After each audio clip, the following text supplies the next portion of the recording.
Flex eyes up on her neck. Shutty. Morioh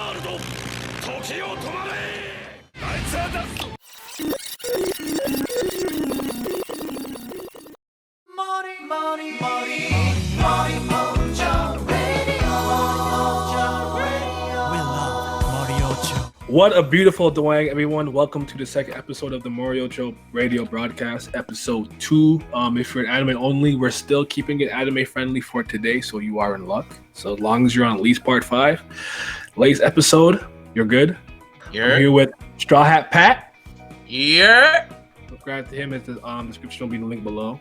We're here with Pokemon Master Marcus. What up? And Laz is here too, but he busy, training. So with the swords, so he'll be back when he's here. But okay, so Pat, you watched the newest episode, right? Yes, sir. Just real quick, what were your thoughts on the newest episode? Did you like it? Not like it? What do you think? It was freaking hilarious. I loved it from start to finish. Yep, go. Big heat. I think we're only two that watched it. I think last time you didn't watch the newest one yet, so just us for now. But yeah, I loved it. It was I actually been enjoying all of these for the most part. So yeah, this was great, man. This was classic. Jojo, just I don't have any complaints. Dave Productions has been hitting on all cylinders for quite some time. Absolutely. But I don't remember if I asked you about your thoughts on the newest ending. Do you like it? I do. I don't like it as much as freaking you, but that's just a personal thing. Yeah. I feel that. That's just me, But I like the visuals. I think it matches the music pretty well. It kind of reminds me of the Pillar Man a little bit. Okay. Yeah, I mean, for me, like it was like I've been waiting to kind of see Notorious B.I.G. What do they call it? Notorious Chase? Jesus Christ. Or Notorious But yeah, like I always found this stand to be funny and interesting because I was just like, but how did he know? Like I have a stand, but it only works when I die. It's like, does it have some other ability, but also when you die, it change? Like I never understood how the stand works. That was on the 20, but. We're gonna get Spice Girls soon, which is dope. I'm ready for that. Trish season is incoming. Spice Girls is that heat.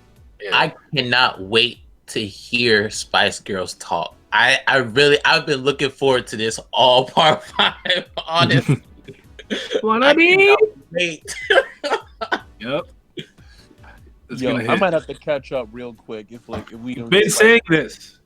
You keep lying to me, bro. I told you I would get on it, but life has been kicking my ass. I apologize. Life really be out though, and this just ruining everything. But yeah, great episode. I was enjoying it. Notorious Chase is upcoming. It's gonna be cool. But so wait. So hold on, real quick, Marcus. You said you didn't watch part 4. Or you didn't finish part 4. Well, the anime. I didn't watch part 4. Jesus Christ, bro! I'm gonna keep it a stack. Like when I was reading it, like everyone was telling me that it's like one of the best parts, and I was like, I'm just not feeling this right now. Like it just wasn't it for me. No, like, forget about that. You just gotta see Jojo come to life, man. Like, gotta hear and feel it. I kind of feel Marcus on that because when I finished part 3 in an anime, I was like, okay, now it's time to read the JoJo manga. And like as soon as I started, everybody that was up to date was like, oh, part 4 is one of the best parts. It's one of the best parts. And I was reading it and I was like, I mean, I like it, but but that was just the first time. And then the second time I read it before part 4 anime came out, I was like, yo, this shit hitting. And then I watched the anime and I was like, yeah, I see what it is now. Mm-hmm. I feel like I don't know. This is one of those few things where like I absolutely need to hear everybody do everything for me, and then I feel better about it. So even so, when I read it, I can put the voice to my to my head and be like, yes, this is it. But I mean, what would you say so far is your favorite animated part? Like just in terms of overall aesthetics, movement, character design, character models, everything. Like, what do you say is your favorite part animated so far? Damn, that is a hard question. I have no idea what the fuck is going on right now.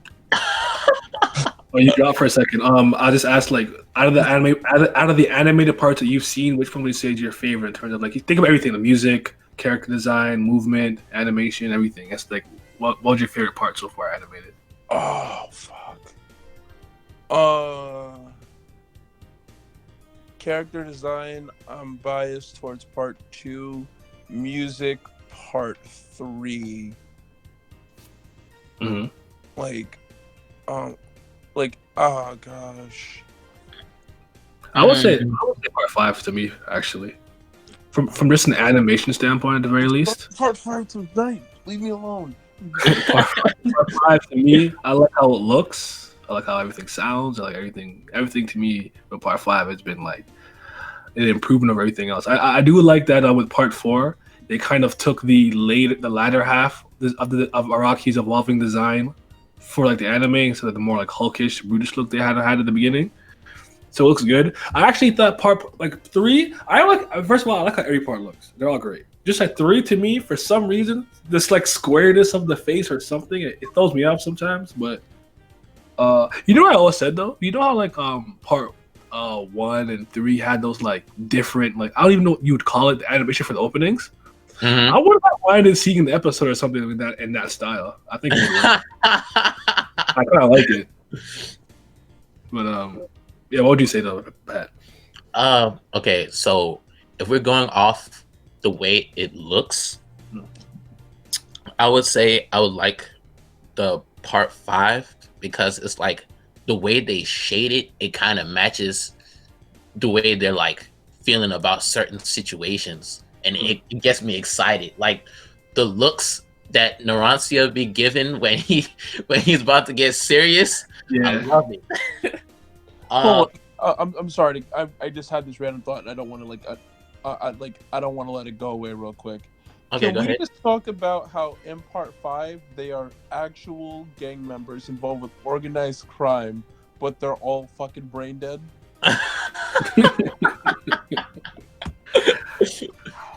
That's just a Jojo thing, man. It takes no one knows they're being attacked by a stan until it's too late. Continue. My bad. I had to get that out. It's all good, bro. They are definitely challenged sometimes when you watch JoJo. But if we're talking the music, I would say part 4 because Kira's theme music, the one that's like that shit is so ominous, bro. Like every time I watched it, like the hairs on my body would just stand up when he would start walking around because I was like, bro, this guy is sick in the head. And his music is just so eerie and ominous. I'm like, yeah, I like it. Nah, I got you. I don't know, for music. I don't know. Probably. I agree with 4. I think 4 had a great OST and everything. Just the way it sounds. But yeah, not even so good because like when you hear like, oh shit. But even the sometimes the little piano, dun, dun, dun, Right. just chilling. Yo, that shit is gas, man. So yeah, I agree with that. But I do like 2. I do like 1. I still think they're really good in their own right. Same thing with 3. But yeah, okay, so let's get into some of my favorite supporting characters. First of all, we can start with your favorite Jobro or Joe Sis. I don't know, like Hermes, because I like Hermes a lot. But like, who do you say is like you tell me your favorite supporting characters? Oh my gosh. I love. If we're gonna go past part 5, just keep it super vague. I love FF. Foo Fighters, okay, I feel it. I don't know why, but FF is my girl. Yeah, she's a ride or die. Yeah. Yo, FF really is that bitch. I did like Hermes, don't get me wrong, but like I don't know what it was with FF, and I was like, yo, like I like this chick. She really. And like again, like I gotta go with Caesar because, like, I feel it. because like I can't describe how much I fucking hated him on introduction. Like I can't. Like it was so bad. I was like, yo, I need this motherfucker dead. like it was some Game of Thrones type shit. And then like he actually Get out of here, man. Fuck off. Caesar, no. Caesar. Bro, the bubble with the bubble full of blood. Oh my god. The way he said it too, like Jojo, so take it. I'm like, oh shit. I'm like, no. I kind of figured though, because I kind of like didn't like him, but I was upset at him. I got mad at him for like what he did. And then I'm like, wait a minute, he might win. He got this. And they're like, no, he went for the kick and that literally. Oh my god, I'm like, yo, he almost had it. The narrator came in, like you're watching the fight, and then he's like, Shamon Kata! And then Wabu was like, Muda! And then he starts using his little wind tunnels, and then Caesar's like, nope, you're not gonna get me. Shamon Luncher! And I'm like, oh my god, he's kicking his ass. And then as soon as he goes in for the kick, the narrator pops in, he shoot. And I'm like, just for a moment, I said, fuck. Oh man. That was just such a hard way to go. It hurted. What about you though? See, I like almost every single Jobro because they all have their own like unique quality to them. My favorite for sure is Gyro, but we're not gonna get too into that. Yeah. But other than that, if you would count Rohan. Well, I did say Jobro and supporting characters, so don't worry about it. We're gonna get into. You don't have to start with like the main one, but yeah, go ahead. I really like the dynamic that Rohan and Josuke have because it is just. Yo, he don't fuck with. He's not. In my opinion, I think Rohan is a bit of an acquired taste. Yeah. Like, it's either you love him or you just can't stand him. That I loved Rohan from the beginning, and then the part that got me where I was like, yeah, this is my favorite character, is when Josuke tries to scam him, and then Mickey talking like he has no like, what's the word? He's oblivious. So like Josuke is like, I'm trying to cheat, but don't make it obvious. And then he rolls the dice, and it's a perfect. And then Rohan, he was like, okay, beginner's luck. And then he does it again, and then Rohan starts laughing. He was like, damn, what happens once can happen twice, right, Josuke?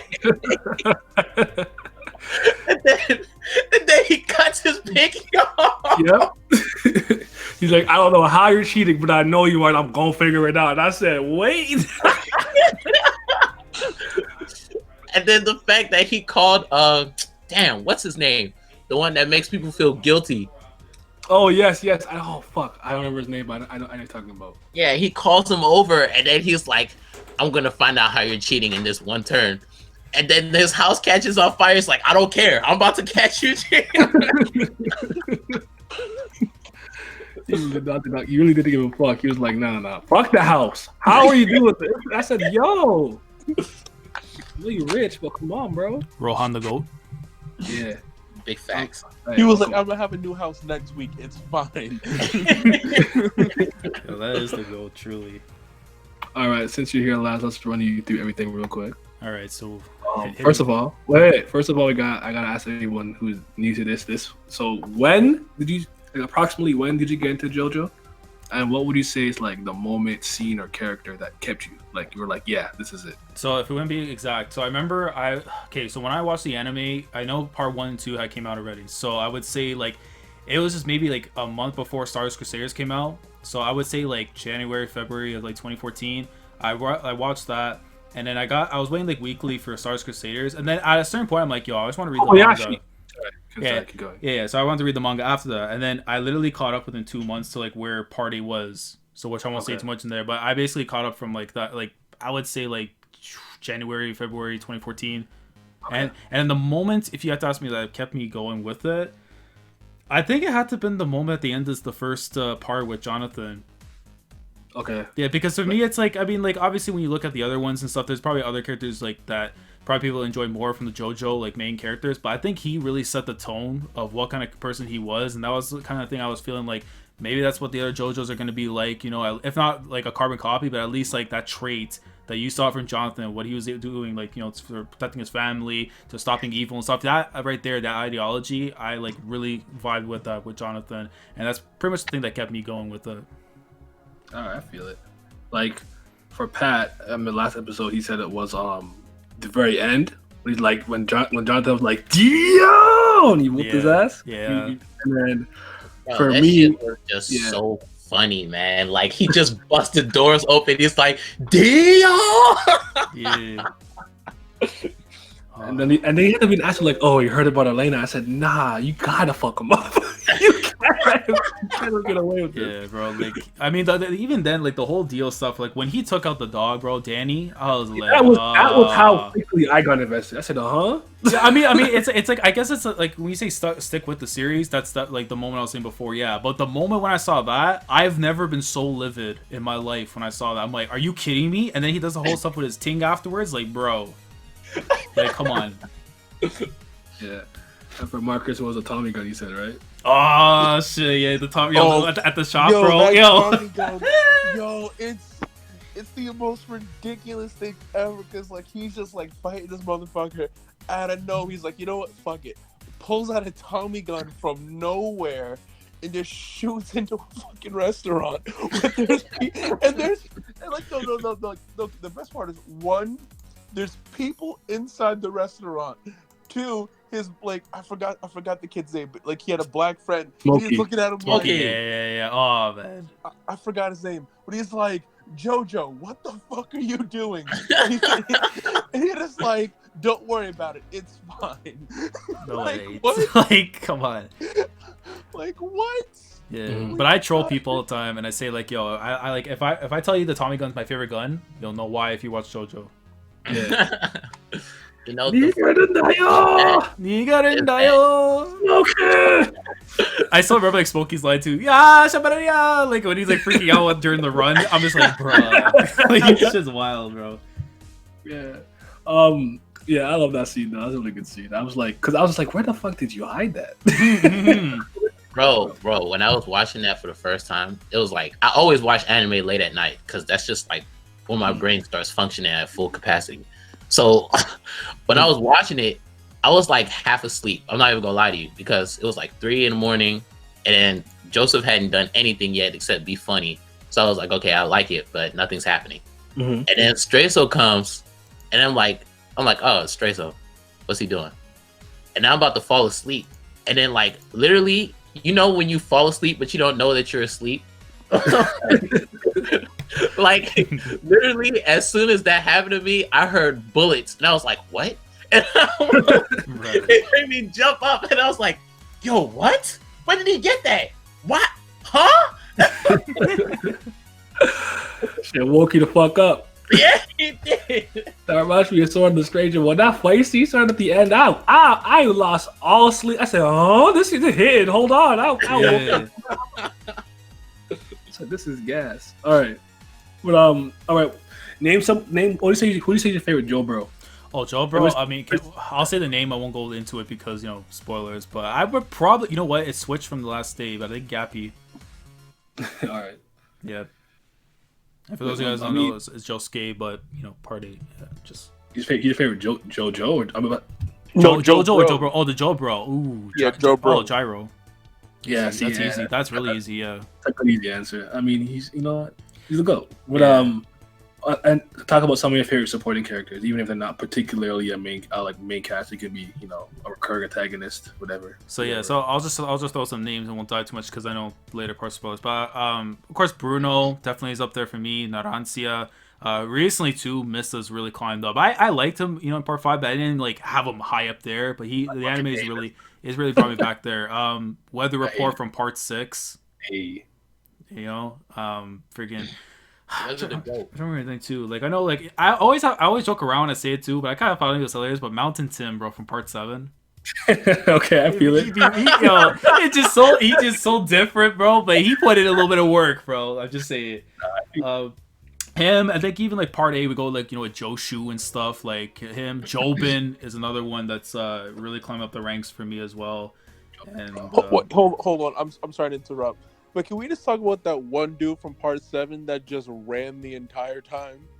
Soundman. Oh my god, Yeah, he raw. he kind of raw You too, to be honest. can't go too much into him though because you know what I'm saying. But yeah, for me, I think Bruno. I think Gyro's an easy one. I think Bruno was really good. Bruno to me feels like the MC in a sense. Yeah. And Giorno, I Definitely. love Bruno, man. but Yeah. yeah. But in the same vein, they have so much respect for what he does in terms of his resolve that he feels like the capo and the leader in a sense, and he did gangsta. Yeah, exactly. Bruno deserved better. Bruno deserved better. Hey, yo, Marcus's dumbass is spoiling. I'll be back. Damn, I gotta mute that out. Yeah. For real this time. For real this time. though. Look, man, I don't give a fuck about Okuyasu. Like, he could have died out of. Oh no! See, that's where we're gonna have to square up, bro. Because Okuyasu big goats. You talk to the hand like that, you gonna pimp slap you out of existence. Yo, As a I- Hanzo.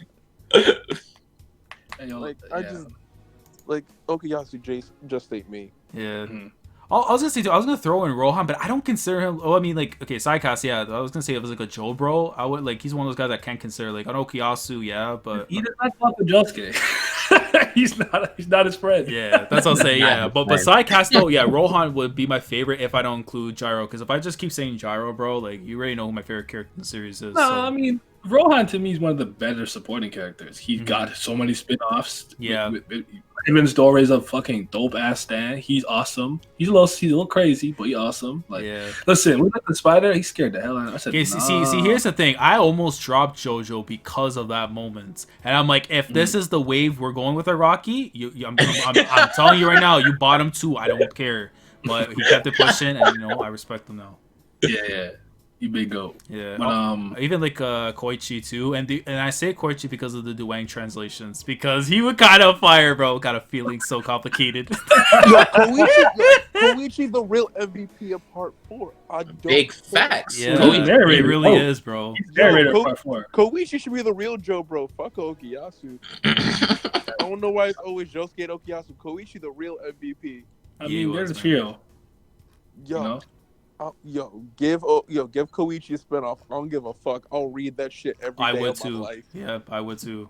I like Koichi. He's not one of my favorites, but I like him. I never had an issue with him. I know why people wouldn't like him, but listen, I even tweeted this out earlier today. Like, I like characters who are kind of like, they could be a little wimpy or scary, but when the moment comes, they're the most courageous. Like, they actually overcome fear or whatever, and they're when the moment matters the most, they step to the plate. I like characters like on that note, I always like Koichi, but like the moment where I was like, yeah, he's one of the best characters in this series is when Kira comes to the store afterwards because Echoes is making Killer Queen's remote control stand way down. yeah, Hata Ataku. Yep. And then Kira's like, this little kid is the reason why my life is being turned upside down right now. I can't live peacefully like I want to.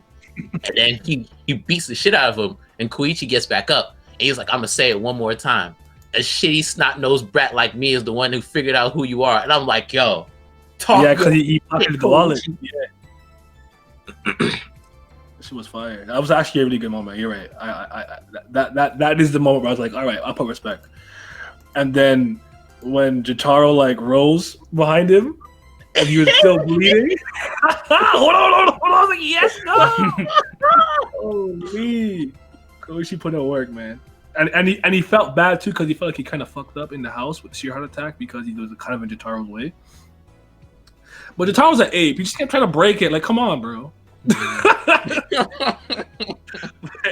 But sheer heart attack is actually dumb broken, so I feel it. But I'm trying to think. In terms of supporting characters, I actually very much like Old Joseph. I thought Old Joseph was really fun. I like him a lot. And Because he's hilarious. I don't see why people get so mad when he's relegated to a comedic role. It was necessary. he had his mentorship. Are we talking in his part 3 or in part 4?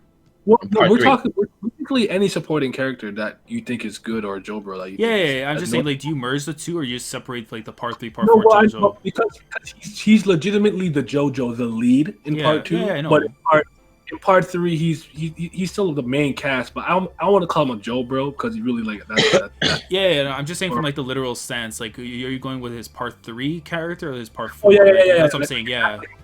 Because I have qualms with his part 4, just because again, like I love Josuke, that's my man's, but I'm still disappointed in Joseph in the way that kind of came about. You know what I'm saying? Because it's just based on how his character was portrayed stuff. I didn't think he would actually do that to Suzuki, and the fact that he actually did, it's just like, come on, bro. That's kind of like my beef with the dude, because like what he was being set up for. Japanese. Yeah, and then he was in them cheeks, bro. Like, come on. I respect it. I mean, look, he gave me Josuke. If he didn't get anything out of it, he mid. I feel you though. He did. You know, I don't condone cheating, by the way. Don't do it. Yeah, don't. Yeah. But no, the best part about Koichi for me is when he goes full blown Super Saiyan. Yeah, because when I saw it first, I'm like, huh? Like, wait. and the worst part is back then, I thought like, yo, is this man ripping off Toriyama? Like, just like as of like I didn't see like back then when they were like ongoing at the same time and shit. I'm just like, what the hell, bro? And then like the Cell Junior shit too, with like the way I think it was Act 1 or Act 2, like when he went to his first, which form was it? When he started looking like Cell and shit. It was Act 2. He is Act 2. Yeah. He started having like kind of a little bit. Yeah, that's how I'm like, nah, he ripping off Akira Toriyama. That's wild. But you know what? He made it's more raw than any character in the series. But I digress. That's the truth. Yeah. Okay, master. Let's kill the hole. B S-H-I-T. Please. That's your fire. I think Polnareff is fun. I know a lot of people don't like him because he's brain dead, but I think he's fun. So I like Polnareff. Yo, Polnareff go. Yeah, I mean, I like him. He's fun. Polnareff go. I love him. Yeah, Polnareff was great. I mean, again, I think the Vanilla Ice fight is kind of what like really put him up there for me. Like I liked them and stuff, probably not as much as I liked like Kakyoin, a little bit of stuff here, Avdol, Iggy Gold though from that cast. Listen, I don't give a fuck about Iggy, but Iggy real. Man, you don't Jimmy. respect that pet shop fight? I mean, I think that's a good fight. What's bracket? Yo. I mean, we gotta catch you up real quick. First things first. When did you get into JoJo? Like approximately when, if you can remember? And what was the moment that really kept you or hooked you? What was the grab for you? So I got into JoJo in around like 6th fucking grade. So I'll say that was like what fucking 2006 maybe. Oh my goodness. Oh gee. Yeah, I've been here for a minute. I got into the series when one manga was still a thing. So yeah, cause I use it as a kind of like a standpoint in my timeline, because I got into Fate when I was in 7th grade, and that was like in about 07. So yeah, JoJo, I got into JoJo at the beginning of 6th grade when I just got into middle school, so like 06. So yeah, I've been here for a minute. And the funny thing is, my sister was the one who tried to put me on it because she was hooked the second she read the first chapter. However, I wasn't a manga head at that time, so I was fucking dragging my feet just to be fucking annoying. Even though I didn't dislike the series at all, I just was not reading manga at all, period, at that time. So it was like literally pulling teeth for me to get to read it. But nah, I mean, as usual, since the freaking very first chapter, I mean, I don't know any other series where a man will pull up to your house and kick your fucking dog in the throat. Like, that shit is fucking heat. Simple as that. It's just fucking iconic. Ever since the very first chapter is what got me hooked. It's like, people are complaining about slow stars. That ain't no damn slow stars, let me tell you. Yeah, I agree with that. Definitely not. I think it's going quick. Yeah, I mean, most of us like we're good from the first episode of chapter. Like for me, I said it was literally the dog kick. That was all I needed. I was there. That was it. Like, I never seen nothing so ludicrous before. Like, you, like, damn, can the man even introduce himself first? He kicked his dog in his fucking throat. Like, dang. Yeah, the deal is really different, man. The more I think about it, the funnier it gets. Like, why would you do that? Who eated your cereal that morning? Like, come on. Someone called Peter. Like, this man need to be stopped. Oh, Bro, when I saw like, oh, what's that thing burning there? And I'm like, oh my god. And I just had to walk away. I paused the episode. I'm like, yo, I can't, bro. Is this the energy we rocking with, man? Oh no. I feel like if you're a dog lover, that especially will hurt you. It did. Like that's Yeah, what I think in general. I thought it was evil. Yeah, but I agree with that though. If you're a dog owner, bro, and you saw that shit, you want to fucking throw hands with the author, not just the character, but yeah. Yeah. Danny, rest in peace. But real quick, Simmy, did you watch part 4 of the anime? No. You and Marcus something else. Listen, I was retired. You think I was playing when I say I was retired? I mean, I still am retired, but I don't care what the fuck came out. It wasn't getting watched. All right, Dave. Okay. If you're gonna name anybody from anything past part 5, keep it really vague. But would you say first of all is your favorite, like Joe, bro? Shoot. I mean, well, nah, I'll keep it anime friendly. Speedwagon is most definitely the GOAT because Speedwagon is literally fucking good old JR Jim Ross in manga form. I never seen a man commentate on everything that's going on right before his eyes. He's the GOAT. I'll put respect on the last year. I like yo. I love him. He's literally one of my favorite characters, like top 3 probably. He's dumb raw for no reason. Even when he's getting his ass beat, he's commentating on it. And that's dedication. That's dedication to the craft. No matter what, the exposition is always needed. You know, people always break up like Speedwagon in part 1, but I think it was even funnier in part 2 when Stroheim and the rest of the Germans had Santana, and Speedwagon is commentating on every single thing Santana's doing. Like he's already grasped the English language. He's the GOAT, man. Breathe, Joseph. Breathe, damn it. I'm like, no, relax. He knows. Nah, that bowler hat is elite. That's the most impractical weapon I have seen in a long. I'm like, what is this bowler top hat, bro? He's surfing it on his hands like a basketball shit. I said, no, he's sick, man. I love Speedwagon. And he broke the stone mask. It was him who completed the objective. He broke it. Therefore, Heat. Yep. That was a good one though. How about like just general supporting characters, like Rohan or whatever, people like that. Koichi is most definitely my favorite from part 4. Hey, because he's kind of like the common relief, but not really either, because he's just there, and before he gets his stand, he's constantly getting washed every second. And then when he does get his stand, now he can fight back a little, but people still be beating his ass. He's just there, like, chill out, mans. Oh Lord, yeah. He got the ting though, so Yeah. Shoot. Shit, I was gonna throw in too. I mean, I would consider her side cast, even though like she's literally the mom to to Joseph and stuff. But Lisa, man, look. When it comes to like keeping my attention span like on the screen, that was it, man. Bro. Episode 18, bro. I'm gonna say. Big facts. Okay, you got it. All right. So, what do you think made JoJo such an iconic series to the point that it's literally constantly referenced in all types of media, especially anime, anything, especially in Japanese media, but it's constantly referenced, constantly brought up to the point it's obnoxious. I think it's like, all right, I get it. Is that a JoJo reference? Yeah, right? So it's like, what do you guys think made it so iconic? Name one series as ridiculous as it.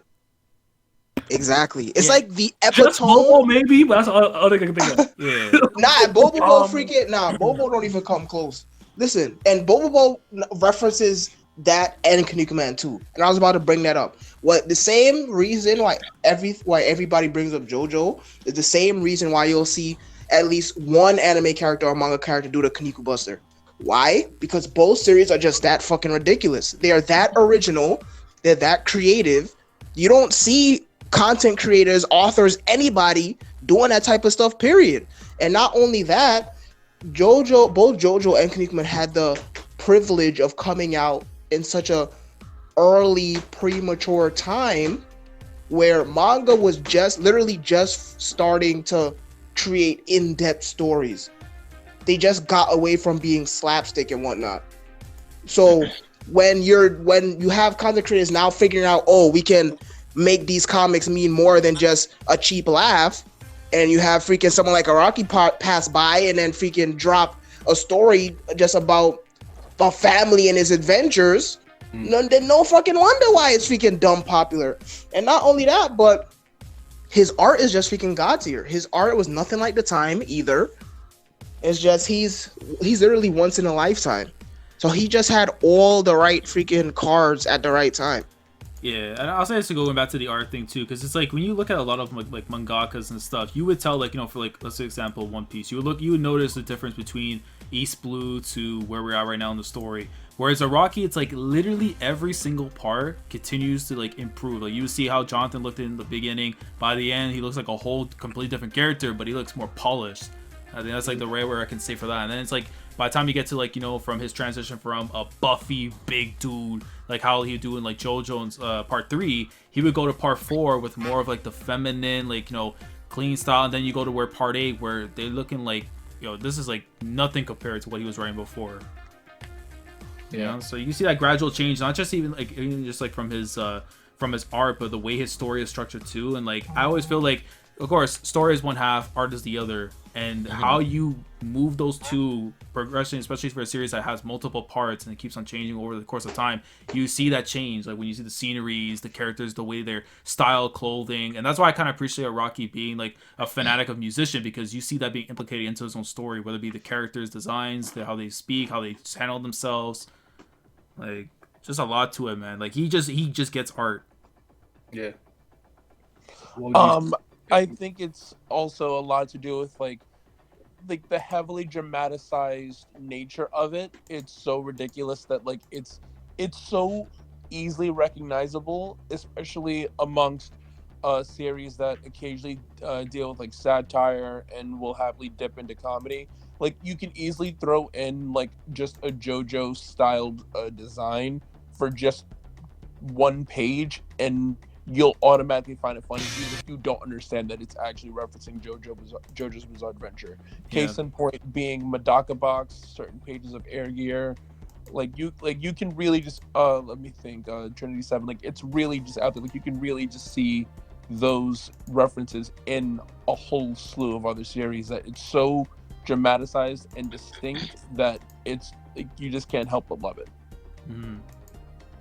I would say it's a combination of the way the characters dress and their design and the flamboyancy, and on top of that, the eccentricity of these characters. Like people, I know in that time where people were fighting in manga, like, you know, you have Fist of the North Star, where people will fight, and then you have Kenshiro, he's like, and like, you know, people that's gonna stand out to people. But like, you make a series where literally everybody in the series has a battle cry when they beating somebody ass. Like Josuke is like "Da-da-da-da," and then of course you got deals like like people love seeing something like that.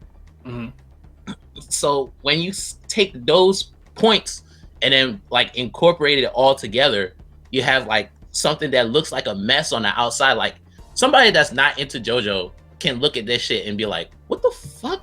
Like what is going on? And someone that's into JoJo can also look at it and say the same exact thing. So I feel like for somebody to make something like that where you can still have the same perception even if you're into the series or not is like a special quality, and then like a lot of people will respect that. Yeah, and I look at it like when you look at like JoJo and stuff, like, again, from like the outside perspective, what's the first word they're probably gonna think it is? Bizarre.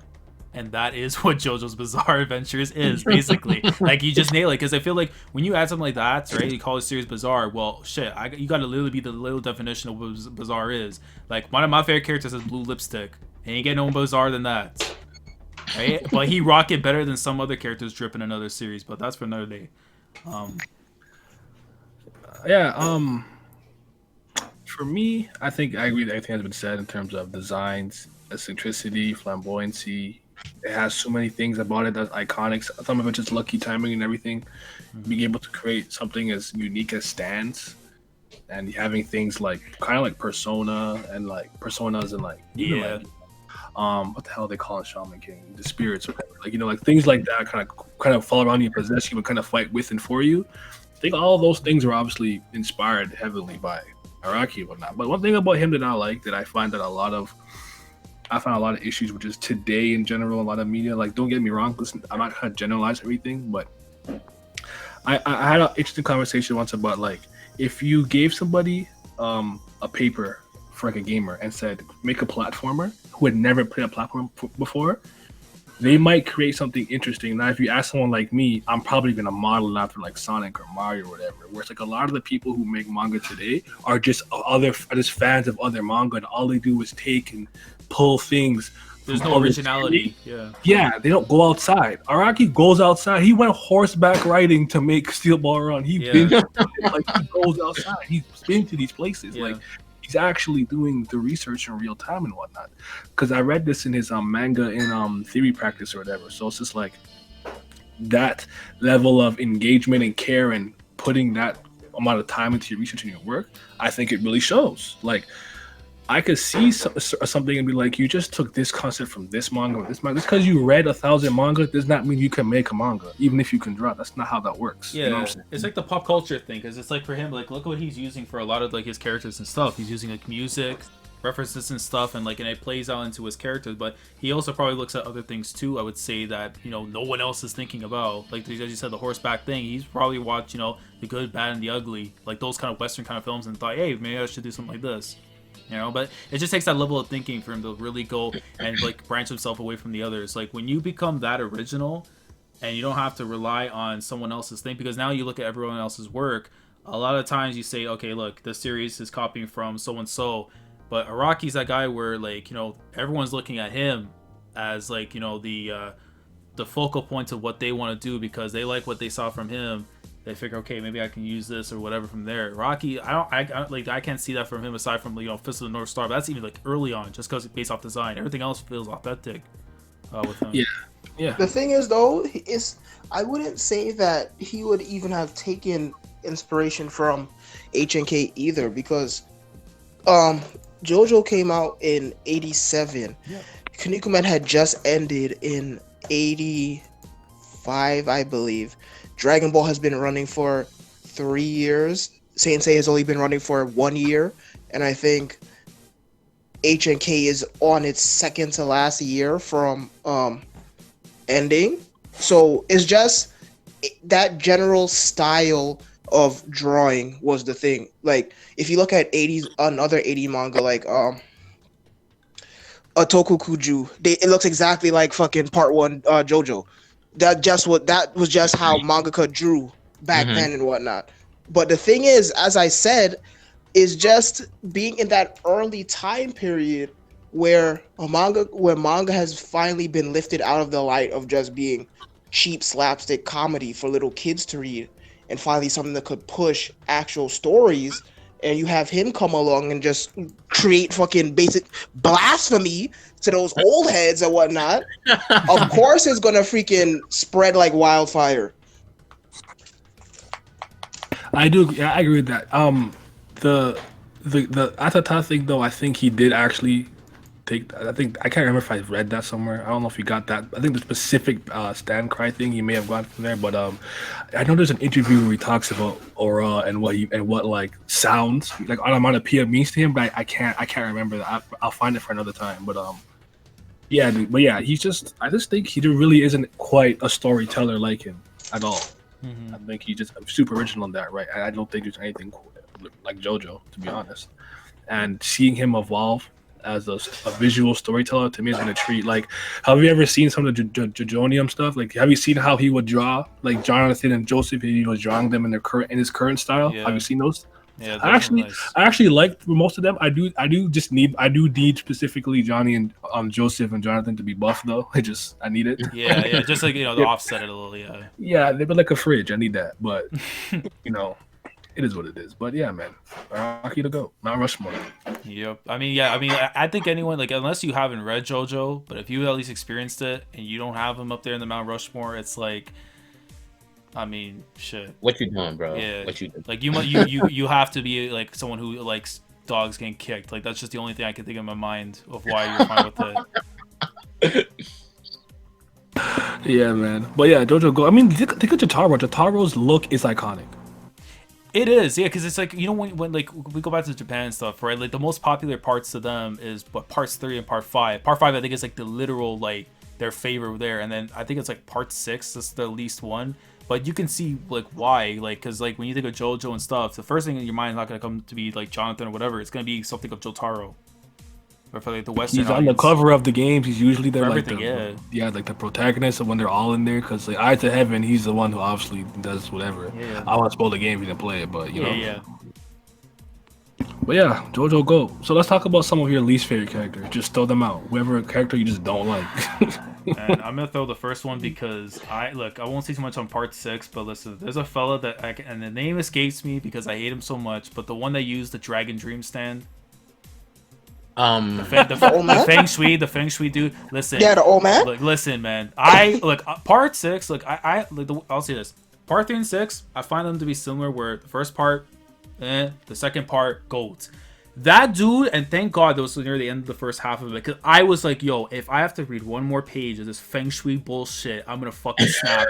I'm like, this man watched a fucking Bruce Lee, Jackie Chan movie, and I thought, yo, this gonna be it. I'm like, that's the only time I say for Araki, a chink in his armor. I'm like, nah, this ain't it, bro. I'm like, that's like, if there's an episode when part 6 is adapted, that's not getting watched. I don't care if it does anything to do. Damn, That's not getting you hate watched. Kenzo that much. I don't like him. Waste of time. I'm like, nah. Damn, I feel it though. Kenzo Stan was just like was just weird. I don't know. All like how his ability was portrayed. Yeah, it's just like the dragon thing looked cool, but I'm like, yo, Feng Shui? Like, when the fuck we been dealing with this shit for? Like, it's new, okay, but no. Like, man, and now it's like I don't care for no Feng Shui. I see Feng Shui abilities, bro. I get like post-traumatic stress disorder, so. Yeah. All right, anyone else? Giorno, Giovanna. Yeah, I mean, it's an easy one. Speak on it. Son, it's not a coincidence that the only main character that's not a JoJo is trash. Wow. Like, the only non-JoJo main character is trash. Like, I don't know what the hell freaking Araki was smoking, but he was not it at all. Walking yellow cardboard. Yeah. Absolutely garbage. I don't give a crap about how he want to be a gangstar, spelled STAR. I don't give a Giovanna, a human.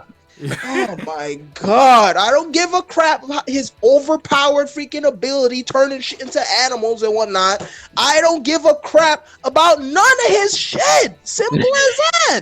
He's just so whack. He's so boring. He's not even, I can't even call him vanilla, because at least vanilla tastes good. He's just whack. Oh, God. Have your chest out and you not raw. Like, how is that possible? God damn. It's just pathetic. It's absolutely pathetic. I don't know how you have a series that is known about style and you have no style. No personality. I kind of feel Simmy on that, because it's like the way Giorno is presented to us in the beginning. Like, you know, he's scamming people, and then Koichi's in freaking Italy, and he's like, yo, we're looking for somebody that it has a connection to Dio, and then you find out he's Dio's son. So like, putting that kind of expectation to the reader, like, you tell me somebody is Dio's son, I'm expecting something off the wall. Like, I need some all times, like, I need all of that. I need somebody like Monkey Nanayo Jojo. I need that. And then when he's like, I have a dream, and he's mild mannered, and I'm like, okay, I mean, you're cool, your stand is overpowered or whatever, but you're not standing out right now. Like, Bruno's way better than you. Mm-hmm. Yeah, Bruno honestly was the main character of this entire thing. He carried the whole part. He literally did. My goal. That man should have came out Dio's nut. Anyways. Anyone else that someone doesn't like? Listen, I feel the Giorno thing. Like, it's one of those things where like it's like him and Johnny. Like, I don't think they're bad characters. I just don't care about them. That's really it. I don't think everyone in the group can be super over top and eccentric. I guess Giorno just, you know, he's cool, calm, and collected, but not my cup of tea personally. Yeah. But I don't hate him. Johnny is the one I hate. I ain't gonna go lying, but I can't stand him. He just nothing about him. I don't like anything about not his stand, not his power, not his look. The fact he can't walk half the thing, like I don't know, none of it hits. I don't like it. The funny thing is though, Narantia. the way he became like the way he was introduced was kind of off-putting because like here's this fucking snot-nosed kid, he OD aggressive, talking shit. I'm like, boy, you're not even in the race. How you talking shit? Following Gyro around and shit. I'm like, yo, get the hell out of here. He really had to warm up to me, but I'm actually surprised to hear that because I don't dislike him at all. But just the way he was presented, I'm like, yo, this is not it. How you talking shit and you not even in the race? Boy, sit down. No, I feel it though, but it's like Johnny was one of my favorites, but I see why the criticism around this character, but I think it's more of like the writing for Araki too, because there's like one part where it kind of like threw me off a bit with them. I won't say what it is, but it has to involve like his paraplegic stuff, if you know what I'm saying. But yeah, aside from that, like look, man, my boy rocking blue lipstick, Gyro, he brought him to the promised land, did what he needed to do. But I feel though, I hate Managed Boy. Yeah, 13, the baby. I hate it. Oh, I can't. I hate Narantia. I can't. Don't like wait, it. you say that again, Narancia? Yeah, We throwing hands. I said Managed Boy. I didn't say Narantia. No. I know. It was Marcus. We throwing hands, bro. I hate Narantia so much. Why? Because his stand battles are so underwhelming. 2, he never gets a chance to just show how badass he is in any way, shape, or form. 3, I get the fact that everyone is a fucking idiot, but can the smallest person in the gang actually show some sense of just being remotely intelligent, please? Because honestly, like Aerosmith should have been my favorite stand. I wanted to love Aerosmith more than anything else, but this motherfucker can barely do anything with it. And You're tripping. Yeah, because if y'all he pinpointed which out of all the mice my dude was on from Formaggio? Yeah, bro, that's one of the most creative fights in the series. How it was patented. You're see, I told you to revisit it. You don't remember. You don't remember as well as you do. You gotta revisit. Yeah, dude, trust me. And the anime does like the one thing I'll say too with the anime as well is that it does a very good job detailing you piece by piece because you're seeing everything like in movement and stuff, how he handles his business. Like that Formaggio fight, I'll be honest, bro, that's one of the most creative fights in the series. Just how he was able to handle himself. He's definitely brain dead, but he could absolutely use Aerosmith properly. Yeah, exactly. Not doing that. That's where you lost me. And the thing is, it's like I can understand like where like your criticism in terms of like his personality and stuff, but let's be honest, that's just how the vibe of the gang is though. They're a bunch of nincompoops, like you know what I mean? Like that's how like obviously like they're gonna be brain dead because like that's how they are and stuff, but like they're not literal in the sense of like in their combat, or whatever. It's just a personality trait.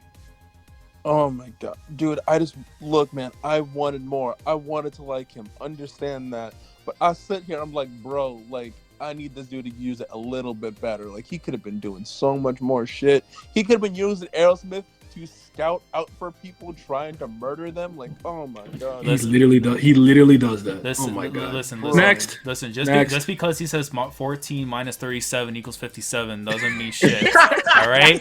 Look, math. Look.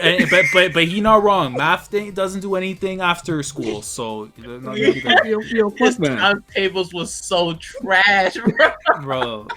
Bro, Fugo really stabbed this man. Like I was crying, bro. Like normal people. You hit him or something. Normal people just smack you. They smack your head. This man picked up the fork and just jabbed him one time. Like what? Speaking of which, Fugo is trash. Bottom 2, yeah. Garbage. He ain't ride it. He ain't come. He ain't ride. He actually is insane. He's a loose cannon. He's actually insane. And people try to be like, well, you gotta read Purple Haze feedback. No, he's still garbage in that. He's not any better. And you know what else I didn't like from it too? Because I don't know if you read the interview with Araki of why exactly he didn't do what he needed to do with Fugo. Oh, he was supposed to be a traitor originally. Yeah, he wanted to be a traitor, and he didn't want Bruno because Bruno was originally supposed to kill him. Yeah. And he didn't want that because again, like with Sean Jump, like the whole friendship and stuff or whatever. He didn't want to do that because for himself he would feel bad about it. But I'm like. Yeah, but you see what the fuck we gotten through in the series? You can't have that shit happen, but a dog in the fucking furnace is like, yo, let's go. Like what? Like that was like the one time I really questioned his writing at that point because it's like, bro, like you can't be serious. Got blades coming out of people's face. Come on. Like, bro, we're in the mafia, traitors. Like, it happens. Like, bro, why? How you cannot write that? Like, I don't know. That part, I really did not agree with Araki there when he brought that out. Because like the purple haze thing, honestly, didn't need to be needed. He could have just came back and done something. I would have been like, okay, whatever. But Yeah, I mean, let me not say that or anything, but yeah, I don't like Fugo. I okay, listen, this is the last person in part 5 I'm gonna say I don't like, but I don't like Mister. wow. Mister the goat. Come on, bro. That kind of hurts a little bit. He's dead. Why? Like I swear to God, he got put down in the Grateful Dead part. He got put down. I couldn't believe he got away with it. Sex Pistols is raw though. But listen, I think my problem with him is I just don't like how he looks. I hate that hat. He got tripped. It's like he's cold, he's hot, he's warm, but he's cold, so he needs a sweater. But it's midriff. I'm like, yo, nah, I hate. It's like a Cook helmet. Like, what do you? I hate him. Why do you look like that? I can't get behind him. Listen, bro. Before a certain character in part 7, that was the man that was rocking the Thule, bro, and doing work, man. I said this last year. You guys weren't here. I'm taking the Emperor over Sex Pistols any day of the week. Listen, man. It's okay. It's okay because I'm about to piss off freaking Hemmings anyways. Go ahead. Get him. I don't like Poochie or Valentine at all. Okay, now we got Valentine. We got problems. Okay, Poochie I understand, but Valentine. No. You can't. But you can't. You have to tell me after. You can't go into detail about them because we're keeping it anime only. Yeah, but I know, but I don't. You said characters. I don't listen. I don't. It's a good funny thing because I don't know who I dislike more. I think I dislike Poochie more just because coming into part 6 and having the priest archetype just being so raw, no matter what series. And you're a fake fan. That makes sense. And no matter what series you're looking at, if there's a series that has a priest in it or just a church period, and they got people from that church, they're dumb raw. And then when I see what the hell Poochie was doing, his motivation, I said, this man not it. It's not it. It's not it at all. But freaking Valentine too, he's not it either. But that would just be safe for another day.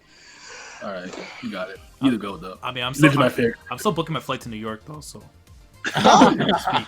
Bro, come through, bro. We got you. Come.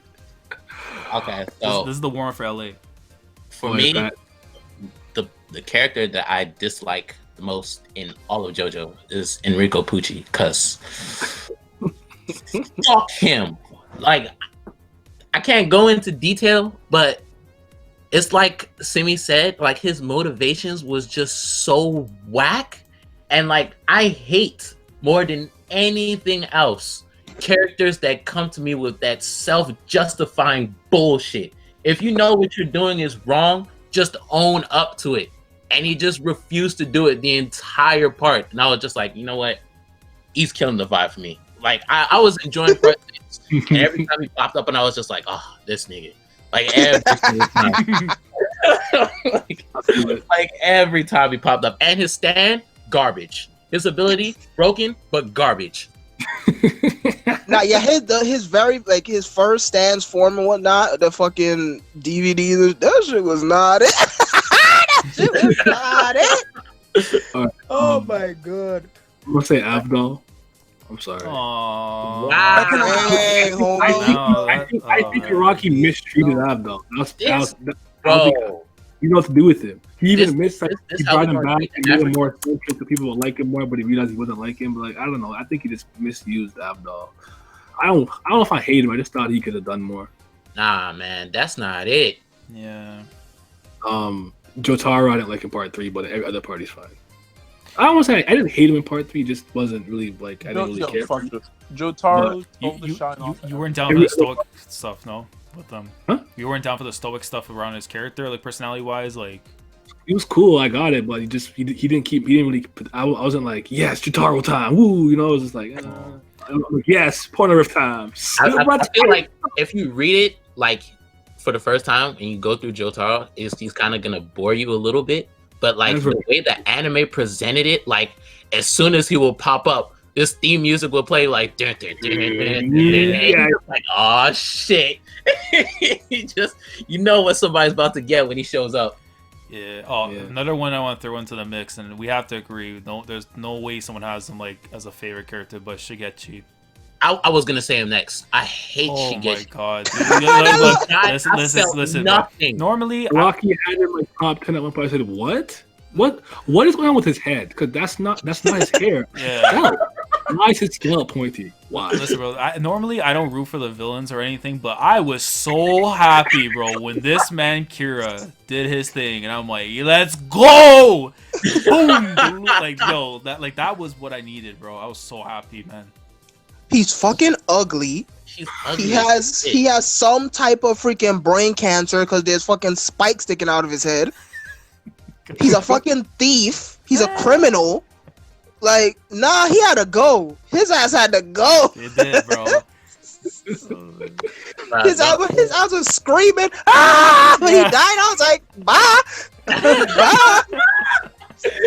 I kind of feel bad for laughing, but I didn't feel bad when he died. Like, No, I When was they- so when they I celebrated. find it, the whatchamacallit, the lottery tickets. Okuyasu Oh. gets the lottery ticket. It's him. He found it. And he tells Shigechi, like, yo, we let you split the money last time because it was your stand that found it. So we kind of understood that. But this shit is mine. And I'm sharing it with you out of the kindness of my heart. This nigga tries to take all of it. I'm like, bro, are you serious? And then Okuyasu punched him. And then I was like, yes, that's exactly what you should do. Because he's tripping. Trash. Man, I'll say this one without like spoiling nothing, but if you've read part 8 and you know about the boulder, Okay. yeah, that I hate the boulder. I don't like Nijimura's father either. He ugly. You brain dead zombie from Dio's era. This melting in that. We didn't say this name, Kenny G from part 3. We didn't say him yet, no? Bro, that guy was a waste of fucking time obstacle bullshit before Dio, man. Imagine popped up like, it's Kenny G. Like, what? Taka my Michinoku ass looking like. Man showed up at the pre-show thinking he was gonna get over. Like, come on, bro. Waste of time. Get the fuck out of here. Oh my lord. Yeah, Candy mid. Yeah. I didn't really like any of that much either. She was okay though. I'm trying to think who else from part 3. There's someone I feel like I'm forgetting that I didn't like. I didn't like Alessi at all. He just scares you. He's not it. I'm trying to remember. Like, Sethan to a kid. I don't like him. Because he got washed by a kid. He whack. Yeah, I don't know. He got watched by a 6-year-old Joestar. yeah. You know what I always felt with that part? I always see.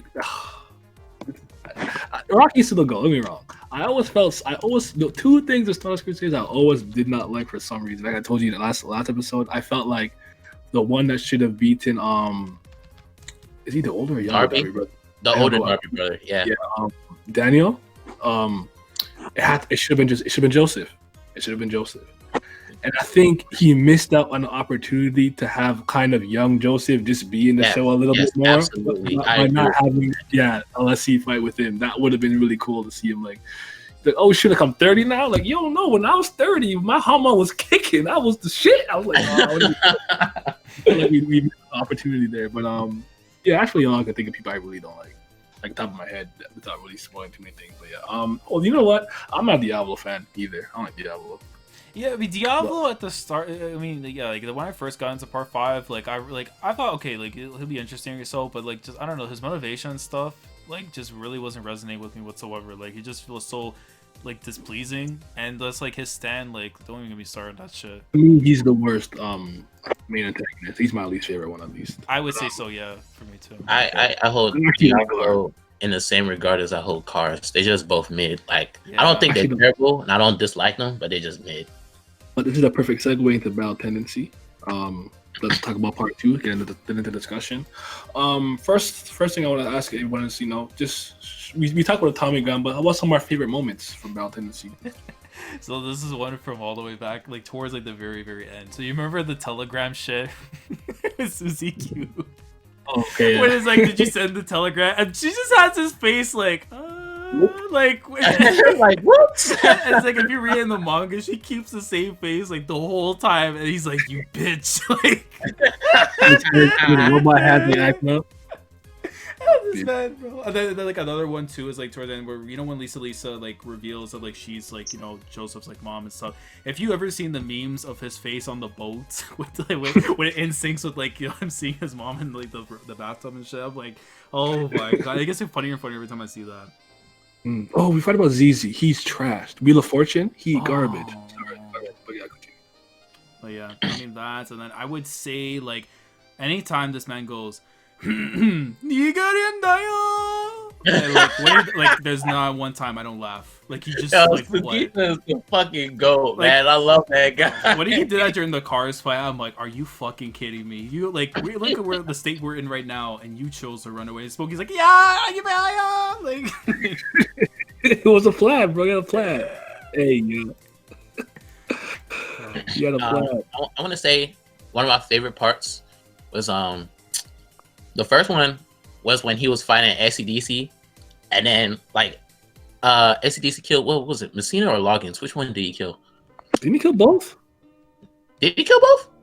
I'd be tripping, but I mean, you keep going. I'll look it up. Make sure. But yeah, he killed one of them, and then like that was before Joseph was about to take his test. And he shows up over there. He's like, "Oh shit, he just killed my master." And then Joseph's like, "Yo, these last what was it, month?" He was like, "This last month that we spent training, I disliked you because you put me through so much hell, but we had the same mission, so I felt bad for you.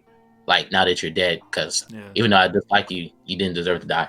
And then on top of that, once they start fighting, Joseph cuts off SCDC's hand, and then like SCDC, him and Cars, they've never been challenged by Hamon users before. Like they killed all of them.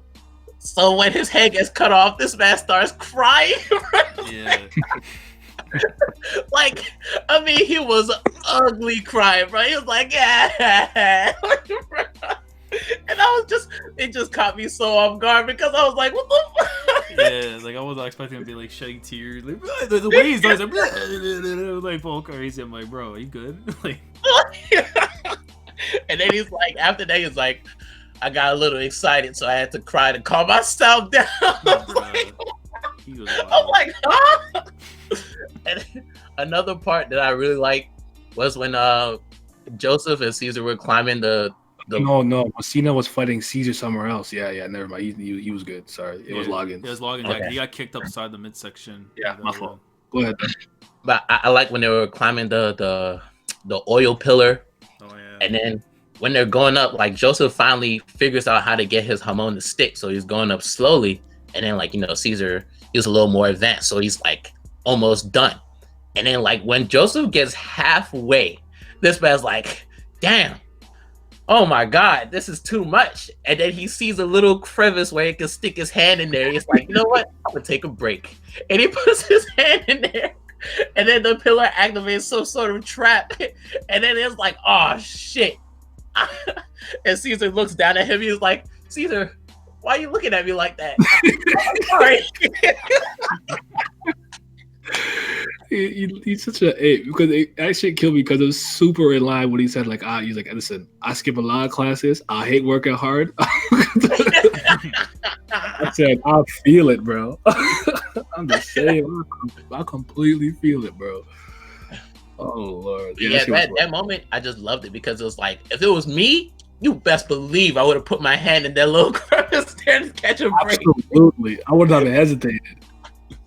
I would have got jabaited. I'm gonna throw out one real quick.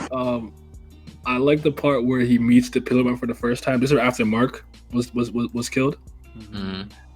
And they kind of like disregarded Joseph, and they're like,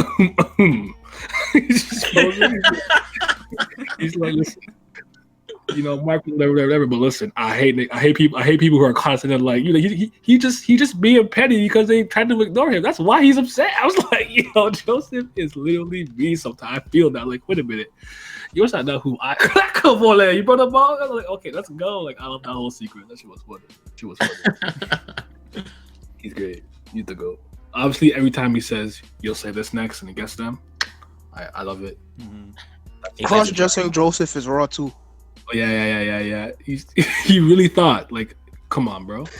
Some Looney Tunes type shit, man. Like I like to rag on anime onlys for constantly saying that Battle Tennessee is the best part for whatever reason, but Joseph does really deserve the praise that he gets, because when this man was young, Lord Jesus Almighty, it's so funny too because he's the exact opposite of the chivalrous knight that was Jonathan. And we see this bum shooting up stores, cross dressing, being mad because he getting ignored, taking breaks. Like he really was a fucking goat. Yeah. I mean, Yo, another scene I could throw in too is it's legendary. So it's probably my favorite Joseph moment, like aside from the funny shit. But when he saves Smokey at the very beginning with the Coke bottle scene shit. Oh yes, I Bro, love listen, man. Look, that makes me say, look, if I train myself good enough, I can crack a person's finger, bro, with the top of the Coke, bro. Coca-Cola. I was dead. Bro. I mean, they're mad racist, but yo, man, Joseph did his thing, bro, saving his boy. To me afterwards. Shout out to him. on what Simmy was saying, like with Joseph being like, you know, a terrible person compared to like Jonathan, who was just like upstanding good person. Yeah. But when they had the little flashback of when he was a kid, he's on the plane with Speedwagon, and then the plane is getting hijacked, and this man doesn't even care. He's just sitting there reading his manga. He's like, y'all can do whatever y'all want to do. I'm reading manga. Leave me alone. The guy, he like hits Joseph, and he gets blood on the clothes that his grandma bought him, and he gets pissed off. He was like, oh, okay. I bet. Because it's That like, was if the it was ultimate I Jonathan, bet moment. Yeah. yeah, if it was Jonathan, he would have been like, no, you're not about to rob this plane while me and Speedwagon are in here. But Joseph's like, nah, I don't give a shit. It's not until they mess with him and put blood on the clothes that his grandma gave to him that he's just like, all right, you know what? I'm about to take all y'all down. This man crashed the plane. It's like, I mean, Marcus, you still here? Yeah. What about you, bro? I'm sorry. There's like I'm dealing with some shit right now. What was the question? What's like some of your favorite moments from part 2?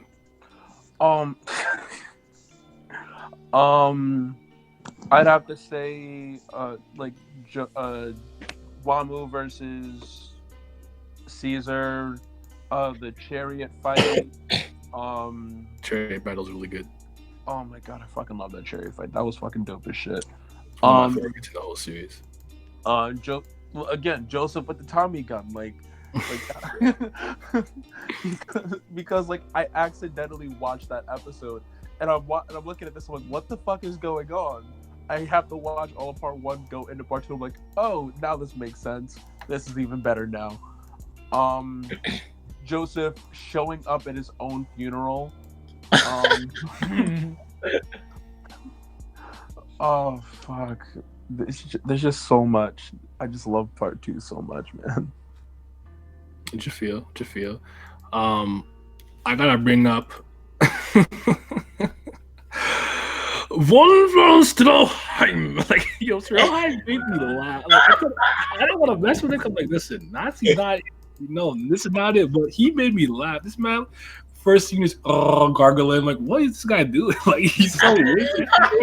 It worked raw. Like, he gassed. I'm sorry. He had the UV rays and everything. I'm like, yo, this man is it. He's not literally it. a fucking Wolfenstein character, and that's what makes him so fucking good. Yeah. Rudolph von Stroheim, man. Shout out to him, though. The only Nazi I can say I like. I mean, Brock and Jr. out, but when y'all read it, we can have that discussion. All right. So, do you guys like Joseph? And for the people who don't or whatever, why do you think people hate on him so much? This is something I didn't really know about until kind of recently, where a lot of people seem to really like Joseph. So, like, do you like him? Yes or no? You can, if you want, you can extend that into part 3 and part 4 if those made your impressions of him any better. But you like him? Yes, I like him. Yeah, I love him. Joseph. I think that a lot of people hate Joseph. If anyone dislikes Joseph, it's more than likely because he cheated. Probably about it. Because I don't know what it is that people want to bring like real life morality into fiction, and I'm like, with something like that, I'm like, okay, I get it. Scumbag thing to do. Joseph's still the GOAT dad as far as I'm concerned. Mhm. But it's probably that he cheated. His character doing next to nothing in Stardust Crusaders. Maybe they just don't like the fact that he actually has an actual sense of humor compared to a lot of the other characters, especially like series favorite Jotaro, who's boring as shit in my opinion. Ugh. I'm not saying I don't dislike Jotaro. I just don't think that he's interesting or compelling. I find him to be boring because he's too perfect of a character that isn't challenged in any way, shape, or form. It's Rawness and swag, graded ensign, everything else. I can get behind that. look. He is I'm raw. not denying that, but like he just ain't for me. If we want to talk about real rawness, it's fine. We can talk about air gear for a good 3 hours. That's perfectly fine. But Jotaro just ain't it for me. But again, like I think those are the only real things I can say that for reasons why people don't like Joseph. Okay. Well, a lot of people don't like him in Battle Tendency, though. Yeah, that's what I was gonna bring up. It's just, listen, anime onlys don't get an opinion. Simple as that. I've been rocking with that freaking mindset for like the past 5 years now, and it's gonna stay because the only ludicrous opinions you see is when a series gets an anime and people watch it. Why is that? Because anime onlys are fucking retarded. I don't know what the hell's wrong with them. First they say that freaking Battle Tendency is the best part. Now 3 parts later, Joseph is the worst MC. I think it's because of how silly he is and how retarded he is and how his retardation be leading him to success and whatnot. But comedy out, slapstick out, like Facts. chill out. I don't know what the hell. Like, listen, gag stuff in Japan is popular. Get used to it. I don't know what to tell you. There's nothing else to it. Just because he's silly doesn't make him any less of a character. And that just because he still doesn't take away from any of his redeeming quality that he showed in freaking part 2 and whatnot. Mhm. So it's like I really don't. It's just whatever. And that's clearly an anime only opinion, and I'm not going to freaking entertain it at all because there's no real reason to dislike him. It's not like he did something that fucking scumbaggy or something like that. No. So it's like It's whatever, man. I ain't fucking ignore him. I'm just gonna pretend this topic didn't exist. Joestar. Joseph Joestar. Anyone else? Any reasons you think? Uh, I love Joseph. He is my favorite JoJo of all the JoJos because I just love goofy, funny characters like that. And on top of that, like he has a heart of gold. Like those last few moments when he was speaking to Wamu and he was like, "Yo, Wamu, you're dying. I'm gonna send you off easy with my hormone right now, so you don't suffer when you die." And then when he's speaking to him, Wamu's like, "Jojo, we were enemies, but you show me that you have true valor as a warrior, and I respect you as I'm dying." And I'm like those little moments to me, like that's what I need. I need something like to put an exclamation mark on why I love a character. And I feel like people dislike him because his gimmick is, oh, next you'll stay, and then like he's surviving plane crashes and then pulling like Tommy guns out of nowhere. Like people are like, oh, this is ass pull, it's ass pull. Like, bro, you know what fucking series that you're reading? You might as well call everything an ass pull if you want to call what Joseph is doing the ass pull. Like, calm down. Just relax a little bit, turn your brain down from fully functioning to half functioning, and enjoy like look what you're seeing. Like, have some fun, man. Jeez. Yeah, niggas don't like fun. At all. What about you, Liz? What do you think? No, I like Joseph, but but when it comes to like I guess like because the other JoJos later on, like I kind of connect with them a little bit more and stuff, and like I mean maybe because of the fact that like he kind of takes a back seat. Like granted, I know the other ones are like Jotaro, Josuke, they take the lead, he's in the back burner, so I can't complain about that and stuff. But I think like for me when it comes to like like when we get like those final fights, like like him and cars and stuff, I mean you guys probably like it. I was kind of like with it and stuff. Like there's things I like, but cars I couldn't connect with, and it's like one of those two things where if I'm not connecting with the main character and the villain during their final stuff, it kind of takes it down for me like a little bit. And it's probably not Joseph's fault in any means necessary, but when I think back to like my favorite characters in JoJo, the favorite JoJos and their moments and stuff, he kind of like that fight with Cars is kind of like really at the bottom for me. Mhm. But as a character, like he's great. I like himself, but like I think probably this stream kind of reconvinced me that yeah, Giorno is at the bottom because and if I were to put him like in the lower tier, it's not I don't like him. It's just that the other characters kind of connect. It just comparatively. Yeah, That's yeah, fine. exactly, yeah. Like he's funny as hell, probably the funniest one that's there. Well, I mean, Gappy exists, but Joseph, no, he great. I think if anything, if his final parts in part 2 of Cars, I think Cars was a little bit better and stuff. Maybe like just for his character's sake, it would have been better. But Yeah, I think. I mean, I don't I don't particularly get why people wouldn't like him. Especially I would say in Battle Tendency because, like I said, I just think he was one of the most entertaining leads I just ever had the pleasure of following, watching it or reading it. Just everything he does is fun, it's over the top, it's crazy, it's ridiculous. But he also has a lot of these really these character moments that I respect, like how much he loves his grandmother, right? Like you said with the plane crash and whatnot, like that. To me, those are the little things that I care more about than like the Tommy gun. Much as the Tommy gun was raw, I always look for the little things, and he has enough of those moments that I think that he's dope. Now, I love old Joseph. I think a lot of people kind of lose interest in him in Stardust Crusaders, and especially I think by Diamonds and Unbreakable. Old Joseph to me is great because I like seeing how he grew as a person. Right? He's a little more mellowed out. He's still kind of lazy. He's still a goofball. I still like that. I remember when he ordered the wrong meal because he tried to pretend he knew Chinese. Like he still does things like that. Like this is just. I do think just a little bit. Like I said, just a little bit. I really think he should have never lost that stand battle to the Darby brother. I really don't, but he got his moment. We got to say his line and everything. I actually do like him, and Diamonds is Unbreakable as well. Like I mean, if you, I guess, die and come back, like your mind and body are bound to deteriorate. So it's fine. At the very least, we got to see him grow old. Like, that's not something that's particularly, a Joestar special or something. Yeah. You're a Joestar, you might not see 20, right? So it's just like I like seeing his progression from the young rambunctious. Hothead, because he was a hothead. I don't think people realize that. Remember the taxi guys? Like, what did you just say? Huh? Pull up the taxi? I can't hear you. But like, yo, relax.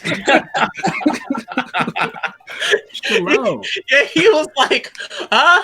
Much noise? Can you say that a little louder? Like, yeah, man. So yeah, he's my second favorite JoJo. My first is still Jolene, but yeah, he's cool, man. I love Joseph. He's that nigga. Oh my god! Holy shit! Son of a bitch. Yep, he's a goat, man. Okay, so let's kind of get to the villainy now. Did you guys think the Pillarmen were interesting and engaging as antagonists? And which one would you say was your favorite and like least favorite? Like, how do you feel about them in general? In general, I was like, because of the Stone Mask thing, like I figured like that's more like the deal stuff with him, so I liked it. But when it got to these guys, I was kind of like, yeah, like it just wasn't like it was there, but like it wasn't anything I can engage with really. And like in terms of like the characters, like if it's not AC/DC, I don't care for the rest. Okay. Really, I felt like Wamu was the best one personally. Like I felt like there was actually I felt there was more of a rivalry or any sort of sense of grudge with Wamu than Cars. Personally, like I think that Cars shouldn't have been the final villain just because he was just there. They kind of just said he's the boss because he's the boss, and then moved on. Well, he kind of was the smartest of his race and figured out how to unlock their hidden potential and conquer the sun. That's kind of why. Well, like I get why, but like when you frame it in relation to Joseph's character arc, he had beef with Wamu more than he had any kind of real beef with him. But I mean, at the end of the day, I kind of feel what you're saying in terms of the connection between the two and whatnot. But I mean, I like them all except Santana. I didn't care about Santana's the most forgettable out of all of them. Yeah, just he was mid. I mean, what do you guys? Would say is your favorite and least favorite of the Pillarmen, and do you like them? For me, my favorite is definitely Wamu, and my least favorite is Cars. I had to think about that one, but I liked all the Pillarmen. Like from the moment that they were introduced, like as soon as they walk out there encavement or whatever, they just walk right past Mark and like his whole body gets spliced off, and then whatchamacallit, Caesar and then Joseph, they're just watching, and Caesar's like, they just walk right past Mark like he was an insignificant ant. Like they didn't even care that he just died, that they killed somebody. They didn't even notice it. And I'm like, yo, these dudes, they're the real deal. But like Wamu was a warrior. I really liked the chivalry that he had when it came to battle and stuff like that. Like the respect that he showed Caesar after he pretty much ended him. When Caesar gives his final hamon, he leaves it. Like he could have easily was like, no, give me this shit back. Joseph's gonna have to come take it. But he was just like, you know what? I'm gonna respect your final moments. I'm gonna leave it there for Joseph to come get it. ACDC, like I said earlier, he was just funny as shit. Like when he started crying, I lost it. It was just the funniest thing to me. Like how many people make a villain bust out crying in the middle of a serious fight? I feel good after a good cry. Yeah, he's like, I had to calm down. I'm like, what? Like, grown ass man lived for like 2,000 years and he's still crying. These are just JoJo things. And then, like, on top of that, like, you know, you get that moment, and then after Joseph defeats him, he's reduced to just a heart. And then you see how tenacious these guys are to accomplish their goal. Like, even as just a heart or brain? Heart. Oh, was it heart or brain? I thought it was a brain, but now you said heart. Now I'm second guessing. It was pumping, so it made me feel like it was a heart. All right, you got it. I'll look. I mean, just keep going. I'll look it up. It might be a brain though. It might be a brain, but he's just reduced to an organ, and he's doing his best to get the seki to Cars and Wamu. And I'm like, at the end, Caesar's like, Jojo, you gotta kill him right now. He's right on top of you. And then Joseph's like, man, just let the sun do its thing. And you're like, you know, even though we're enemies, the fact that he tried so hard to help his comrades out is something that I can respect. And then you get to Cars. Like, Cars, I don't like nasty people like Cars, because, like, you know, you're supposed to have a battle with Lisa, and you tricked her. And I was just like, man, that was dirty, man. Fuck you. But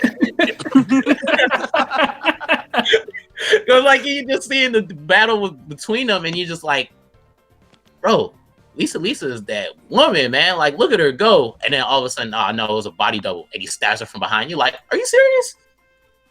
I think the biggest thing was that, like, following like the level of dickhead Dio was, it was like, how can we make this guy a real scumbag? And yeah.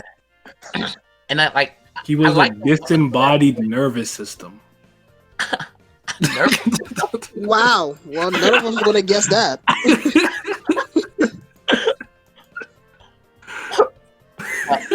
Sorry. Anyway, back to Cars. Like, I liked Cars up until that point, because when they show up at the house in where was they at? Rome? It was like in between Italy and Germany or something like that. But like he's trying to get the redstone of Asia, and then they're running towards the cliff, and then Joseph's in front of Cars, and then Cars is like, Jojo, I know what you're thinking. You're not running as fast as you can because you're gonna stop so you don't fall off, and when I jump for it, you're gonna try and kick me. And then Joseph's like, how you know that? He's like, you damn right. That's exactly what I'm gonna do. And then he's like, too bad for you. I'm gonna grab this joint and jump off so you ain't gonna kick me. I'm like, but yeah, up until that point, I thought Cars was like, you know, he was hungry, man. He wanted to be the ultimate life form, like real bad. So I respected the drive. But as a person, fuck him. I feel it. What about you, Simmy? I'm totally indifferent on the Pillarmen. Like, I don't dislike them, but I don't necessarily like them either. They're very JoJo-esque, as in they're still like in the style of the entire series. They're giant fucking brown naked men that are OD bendy and flexible and whatnot, right? So it's ridiculous, and they're freaking weird to look at. But just them as actual antagonists is just whatever. I did like how fucking powerful they were and whatnot. And as the scene that Pat brought up, slicing dude by just walking past them, that is very memorable. But them as antagonists and their motivations and whatnot, I'm 100% with Laz. I was just completely. I don't flat out dislike them, but I was just indifferent on them. Wamu most definitely felt way more like the final boss than Cars. Cars, even though Cars was the smartest one of their race, Cars literally felt like he came out of nowhere with that shit. Especially when he grew his fucking little wings and all that. Nah, I was like, yo, get the fuck out of here, man. I thought he was done. Like he was just annoying me. He was just pissing me off. Like I was like, you know what? Die already. Get the fuck out of here. Get out my face. Wamu gone, the rest of y'all gone. I don't this and him and his whole freaking I can't even say heel turn because he was already a heel, but him and his whole freaking machete gimmick, I guess we could call it, with the stabbing, at least in her back. I was just like, okay. He just felt so cheap to me. Like I didn't feel no hatred for him. He wasn't raw to me. He was just fucking there. Like Wamu was a freaking goat. He fucking washed Caesar, killed your best friend. He's OD powerful, but you still can't hate him because of how much of a true warrior he was, right? Facts. Cars, on the other hand, he's just, yeah, sure, ultimate life form, whatever. He's just so fucking whatever to me. That being said, though, and AC/DC fucking crying, like, come on. That being said, though, it's just, yeah, it was just so whatever on the Pillar Man, but I don't flat out dislike him at all. They're at least entertaining to look at and watch. Okay. Now, a whole villain analysis sort of thing with your little fake deep stuff, yeah, they're not really it. All right. I feel it. I like them. I like the Pillar Man. I just don't like Santana. AC/DC, I guess I'm indifferent on him. I just like that he got to get Joseph with his own gimmick. I think that was like, oh fuck, like oh shit, like yo, that shit had me shook. Yeah, I was scared. Like he like I felt that one. So yeah, but he's probably my least favorite one. Then it's Cars. I actually don't dislike Cars.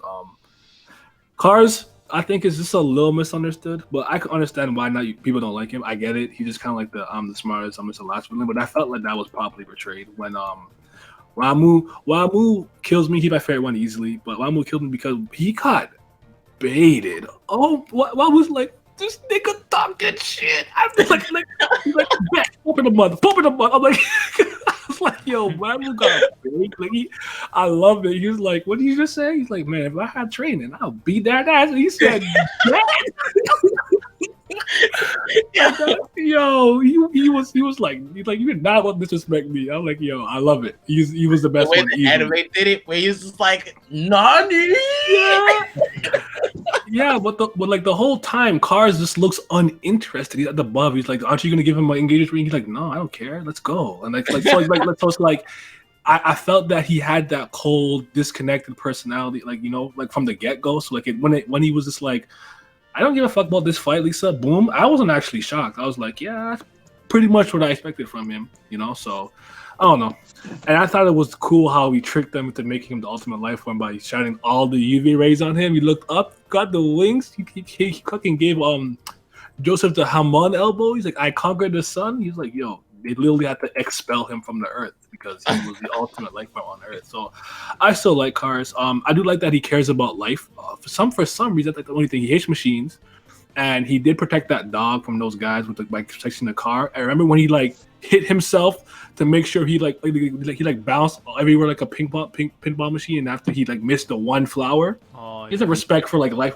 I just think upon a revisit and this got kind of getting to see it again with the 4 knowledge that I had, I got more respect for the character. So I think he's fine. Yeah. But I still think he's bottom 2 though. But yeah, Wamu was it though. Yeah, I feel like that's kind of the case with Jojo because when you get into the first time and stuff, you'll have feelings that'll last for a long time. If you have time to ever revisit things, then maybe it'll be opinions will differ. Because now it's you got probably hear that just a change of life and stuff. You understand a little bit things more compared to how you understood them the first time. And when you see those directions of where Araki was going with certain characters or how you look at it the first time, you'll for sure have a different mindset after. Yeah. But I totally get it. But I think Simmy put it best where it's like one of the things about the Pillar Man is they're just very JoJo esque in their design and how they're flexible and what the shit they can do. It's just like they fit right in though. Yeah, they meet the criteria, but in terms of them surpassing what I guess they were given, they they're. Yeah, that's probably what most people dislike about him. I got it. Because he comes right after Dio, and like that's really hard to top. Yeah. That's fair. That's totally fair. All right, so let's talk about the Zabelli family, Caesar. This is actually one that's a little new to me too, because I've seen people pretty mixed on him. How did you guys feel about Caesar and his overall impact and what he did in the second part of JoJo Valentine? Go. Unmatched. King shit. You say king shit? Raw and swag personified. He's the best. Big facts. What do you guys like about him? Like, he just had this innate ability to just like exactly what happened with Joseph. You just like, no matter how much of a dickhead he was, you warmed up to him eventually, and you had no idea what was happening. You just slowly was like, yeah, you a dick, but I like you. like I really can't put it into words. Like, I have to watch part 2 again to understand what the fuck happened, because I don't know what was going on. I just know that he made me care about him. Which, like, typically when I think of most series, like, there's either one moment where I'm like, yep, I now care about you. It's like, yeah, all right, you're kind of a dick, but you're cool now. Or I can't stand them beginning to end. That was the first time that I sat there like, I fucking hate this character. Death. Oh, no. Like, I remember cheering on Game of Thrones death every single time. So far, all my characters are dead. I'm so happy. Fuck them all. I really like how both Joseph and Caesar are the complete opposites of their fathers. Yeah, of their fathers and whatnot. Because, and I think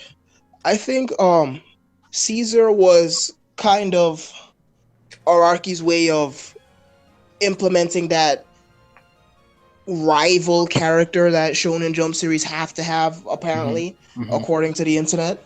And I think he did a good job, because OG Zeppeli, right? He immediately helped Jonathan and stuff like that, and he was also chivalrous, while you have Caesar here, who's like, fuck you, I don't want to fucking help you, you're a fucking dickhead. He was raw, simple. And I know freaking Hemmings doesn't like their type characters, but male Tsundere's out. Like, I loved his aggression.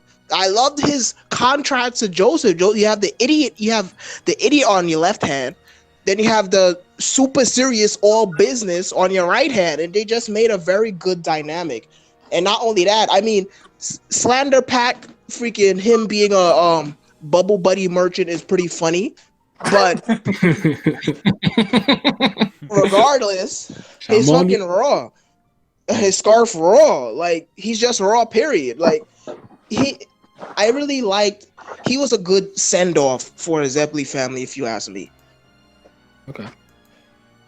I mean, me personally, I kind of like Caesar from the beginning, because the first time you see him, like, Joseph's in Italy and he's trying out black pasta for the first time, and Joseph has no manners, so he's just chilling out.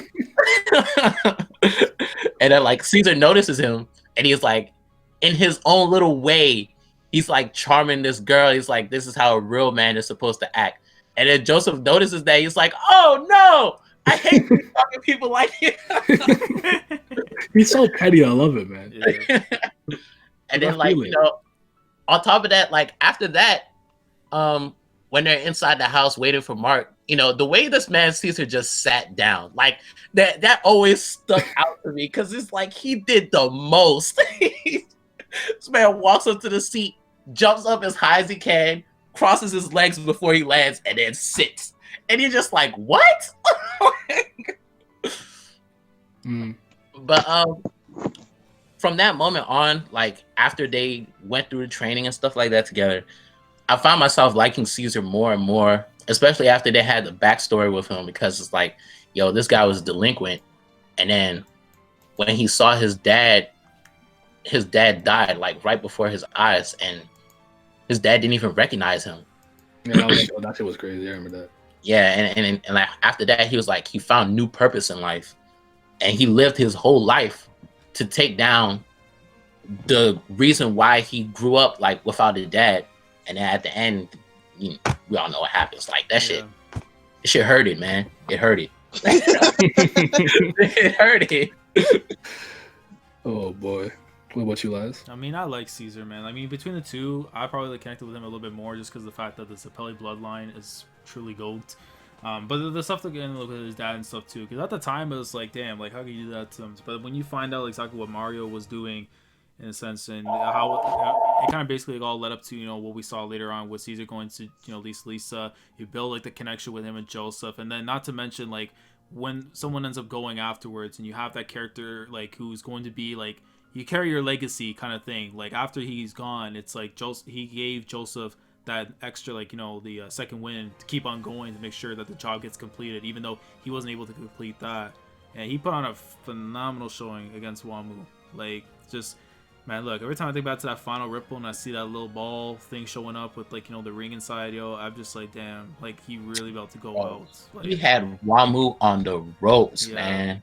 And it's just like such an iconic thing too, because the way that they animate, and I feel like some of the best parts too is like the way the aesthetics was in handling closure on his character too, man. Like with when the thing came falling down on him and shit, it's just like fuck, man. Like that's how like oh fuck, like. Shit hurt it, Laz. It hurt it. It truly did hurt it, bro. And just like that, and just seeing Joseph, man, like that's like the famous line, Caesar. Like people you look at it to laugh at, but that when you see that, like as Pat just said, it hurt. Yeah, when you watch that shit, when you actually have the context, you watch it from episode 1 up to that point, you ain't fucking laughing. Exactly. Nope. What are you trying to say, Simmy? Hey, what am I trying to say? I have no idea. Move on.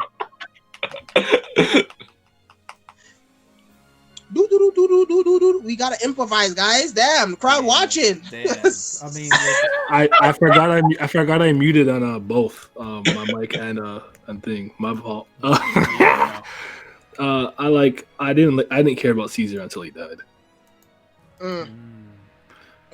And then upon a revisit, I think I forgot how close he was to actually beating Wamu. I'm like, because Joseph was like, listen, it's a trap. Like he's probably got a way to deal with the sunlight. He's been alive for how many years, man? I'm talking him now. All right, man. I'm talking him. All right, man. So I'm like, okay, Abe. I'm like, this. I'm not. They're not like, hold on. He's putting in that work.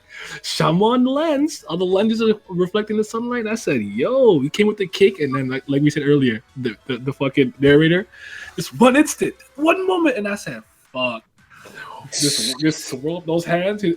My man's MP bar was on full. Just waiting for an opening. Unleashed the sandstorm. I said, "Fuck." All right, but yeah, he was alright. He was cool. Not my Zapelli though.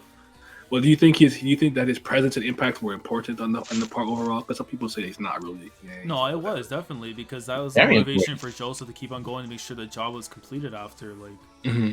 Which Battle Tennessee did they watch? Yeah, exactly. Like without the whole. I mean, obviously, with him dying or not, it's like the goal was there, but it intensifies afterwards when you lose someone close to you that share the same thing that you want to accomplish. Mm-hmm. See the way it's set up, it's like when you get Joseph's character, like right before Caesar dies, you should know what kind of person Joseph is. Like he's not gonna give his 100% all into anything.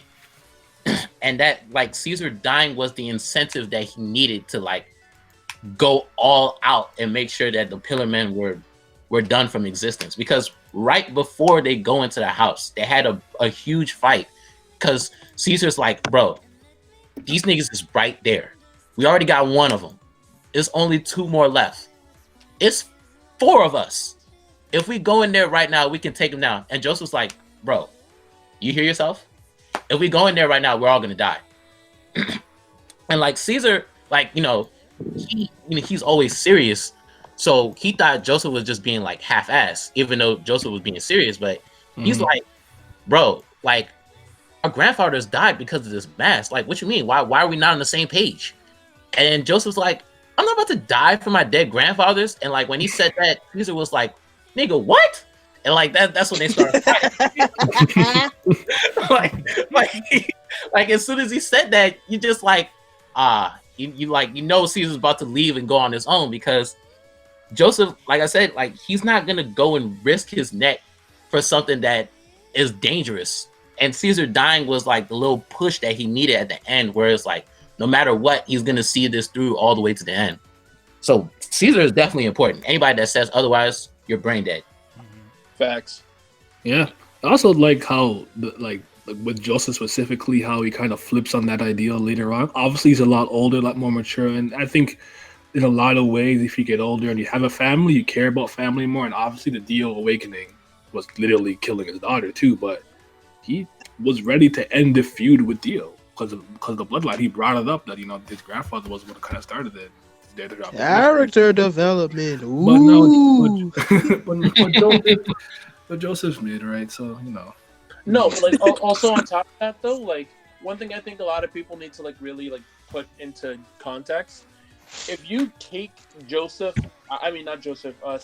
out of battle tendency altogether, like just think of all the things that change. Joseph has no real motivation to really train with Haman, so pretty much at that point, Lisa is definitely dead. Pillarmen take over the world. Joseph's definitely fucking screwed because he can't really fight all these Pillarmen on his own. So at that point, the entire series is over. You need Caesar and everything he represents in order to make a quality series of JoJo's Adventure for everything else down the line. Then that's a fact, Jack. Yeah. All right. So what would you guys rate Battle Tendency? I got a 10 if you had to give it a number. I mean, allegedly, like, well, not allegedly, but what I like back then, I had like was maybe like a 7.5 out of 10. But looking back on it now, from all the stuff that went down with the series, bro, it's at least got to be an 8. Okay. It's a smooth 8.5. Smooth 8.5. 10 out of 10. For later on down the line. It is a 10 out of 10 part. I would actually agree with the 7. And I would rate Phantom Blood as a 7 as well, even though I like Phantom Blood more than Battle Tendency. And that's because they're too short. Okay. I felt both in the manga wise and in anime wise, especially anime wise. Like I feel like they could have lasted longer, but then again, that could just be my bias growing up during an era where long running series existed and they were the thing, and long running equals success. So maybe that might be my bias showing and whatnot, but yeah, I felt they were just too short. Just like how freaking when you have a good match and it just ends too short. Yeah. Like it ends 7 minutes in. Like, I felt like we could have gotten more out of both parts. They could have been longer. They could have been stretched out a little more. Yeah, okay, I mean, also skips a couple of things too. Just as a quick counter argument, Simmy, if let's say you're writing parts 1 and 2, what would you have done to make it longer to maintain the quality in your opinion? Like, I'm actually really curious on this. I actually would have extended training arcs in both of them. Okay. Hormone wise. Okay. The part where they was fighting vampires in part 1, I think I might have added like an extra vampire maybe, but I would most definitely extend training arcs with Hamon, especially considering the fact that we don't get to see Hamon again until how many parts later. So yeah, I most definitely would have extended, like have like at least an extra, I don't want to call it a whole arc, but like a whole extra dedicated lesson about the technique itself in both parts. I feel it. That's fair. I think that's it's obvious hindsight, right? Because I mean, the whole like have the villain chill and throw a swarm of enemies at the the main cast until it's time is something he had to kind of work to perfect. And it doesn't work as well with part 2 because the Pillar Men are like the last 4, they're their own race. They don't give a fuck about humans or vampires, right? So it's not like they had like a bunch of niggas to just throw at them. So I think with part 2 it's a little forgivable. But in part 3 it works perfectly. We have the pre-established history with the Joestar family with Dio. We know who he is, and we know about his charisma and his ability to get people to fall. So to him being in Egypt chilling and just having goons to throw at you for days. Spawning goons. what he's putting the button in your head, or you just like follow me because I'm awesome, like, you know, whatever the case may be. Like he's got them, so I think it works. I think when part 3 came in and was like that, I think it works, and he has that presence because it's fucking Dio, evil charisma out, and we have the history. So Big facts. his presence is always there. Hearing him somewhat comment on, like, you know, Jonathan's body hasn't fully submit, seeing him have to still train the world to be able to stop time faster. He's always there in the background. He's always in the back of your mind. So, you know, go. Deal out. You guys have any closing comments? Any last things you want to say? Get out there. Anything we missed on part 2? Oh, the bath scene. I don't think we gave like episode 18 the benefit of the doubt. We're not ending this because we put respect on it, man. Listen, when I see back gun the way it's on list, I see some anime, man. They don't know what. Actually, 50. Yeah, and it better than any other girl in their prime, bro. In most anime, but Come on. No, Lisa kind of nice. Hey, that hormone was hitting different. It kept him and Antonio looking nice. It really was, man. At 50, looking clean like that. Yeah, bro. Joseph got a lazy. He said, "Nah." Joseph was like, "You know, I need to work this. I'm fine." I'll never forget the Japanese. Yeah. That ass. That's why I can never like look at Kakyoin bad when he looks at Holly a certain way, because look, I looked at Lisa a certain way. You know, it is what it is, man. Oh man, I feel it. No, let's be real. Yeah, She the hey, goat. like no joke. She's top 3 like gilf in anime. Like if you try and tell me I hate the facts, All right, who's number 1? It's Dr. Kureha here.